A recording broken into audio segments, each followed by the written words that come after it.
तो 2026 आ चुका है और मैंने काफ़ी न्यू ईयर रेजोल्यूशंस बनाए हैं। उसमें काफ़ी मटेरियलिस्टिक चीज़ें भी हैं, फिजिक गोल्स हैं, फाइनेंशियल गोल्स भी हैं एंड आई एम श्योर तुमने भी काफ़ी रेजोल्यूशंस बनाए होंगे। बट क्वेश्चन आता है कि तुम अपने रेजोल्यूशंस कभी पूरे क्यों नहीं कर पाते।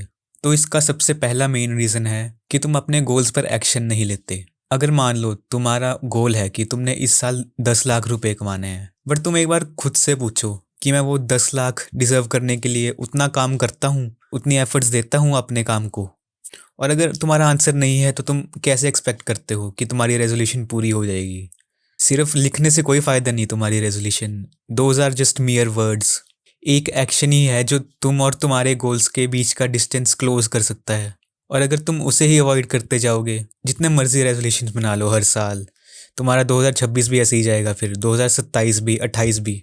सो जस्ट टेक एक्शन एसएप। दूसरा रीज़न है कि तुम्हारे रेजोल्यूशंस बहुत अनरियलिस्टिक होते हैं और ये गलती मैंने भी बहुत की है। जैसे मैं कोई ऑनलाइन इन्फ्लुएंसर या फिर कोई ऐसे बॉडी बिल्डर की फिजिक देखता था और मैं सोचता था कि ऐसी फिजिक मैं एक साल में अचीव कर लूँगा, इग्नोरिंग द फैक्ट कि उनको पता नहीं कितने साल लगे होंगे ऐसी फिजिक बनाने को। मुझे लगता था कि मैं ऐसा सब कुछ एक साल में ही कर दूंगा। और यही केस बहुत लोगों के साथ होता है। वो ऐसी एक्सपेक्टेशन रख लेते हैं अपने लिए जो अचीवेबल ही नहीं होती, और फिर तुम्हें डिसअपॉइंटेड फील होता है खुद में कि मैं क्यों नहीं कर पा रहा हूँ। तुम अगर अचीवेबल गोल्स रखोगे तभी अपने मेन गोल के पास पहुँच सकोगे ना। तो अपने गोल्स को ऐसा ही रखो जो तुम एक साल में अचीव कर सको। इंस्टेड ऑफ थिंकिंग कि मैं साल में 10 लाख कैसे कमाऊंगा, पहले ऐसा सोचो कि मैं महीने में 30,000 कैसे कमाऊं।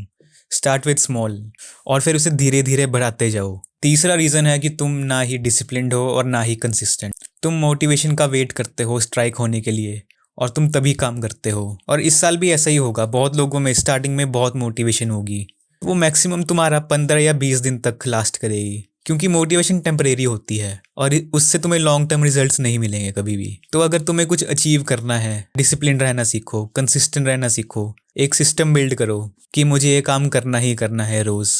तुम्हें परफेक्ट होने की ज़रूरत नहीं है, जस्ट एम कि तुम रोज़ इंप्रूवमेंट कर रहे हो, इवन इट्स बाय 1%।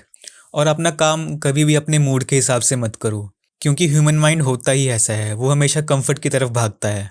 उसे ये नहीं समझ आता कि क्या सही है क्या गलत है, वो वही चीज़ करेगा जो उसे कंफर्टेबल लगेगी। तो तुम्हें अपने माइंड को ट्रेन करना पड़ेगा अनकंफर्टेबल सिचुएशंस में रहने के लिए, तभी तुम एक सिस्टम बना पाओगे। क्योंकि जिसने कुछ अचीव करना होता है वो कभी भी कर लेता है। वो ऐसे वेट नहीं करता कि मैं न्यू ईयर रेजोल्यूशन का वेट करूंगा, मैं विंटर आर्क का वेट करूंगा। Every day is a day one for them, और जो तुम्हारे लिए भी होना चाहिए। तो जल्दी से जल्दी एक्शन लेना स्टार्ट करो, तभी अचीव होंगी वो जो भी तुमने मटेरियलिस्टिक चीज़ें लिखी हैं या जो भी तुम्हारी सेल्फ इम्प्रूवमेंट की चीज़ें हैं। और कमेंट करके ज़रूर बताना अपनी 3 रेजोल्यूशंस जो तुमने इस साल लिखी हैं। एंड आई होप कि तुम उन्हें अचीव करने के लिए अपना बेस्ट दोगे। मैं भी अपना बेस्ट दूंगा जो मैंने लिखा है वो सब अचीव करने के लिए। एंड मैं साल के एंड में एक अपडेट भी दूंगा कि मैं उन्हें अचीव कर पाया या नहीं। तो ऑल द बेस्ट एवरीवन। इस साल को भी ऐसे मत वेस्ट कर देना जैसे तुमने अपने पिछले साल किए हैं। तो मिलते हैं नेक्स्ट वीडियो में। Till then keep improving, take care.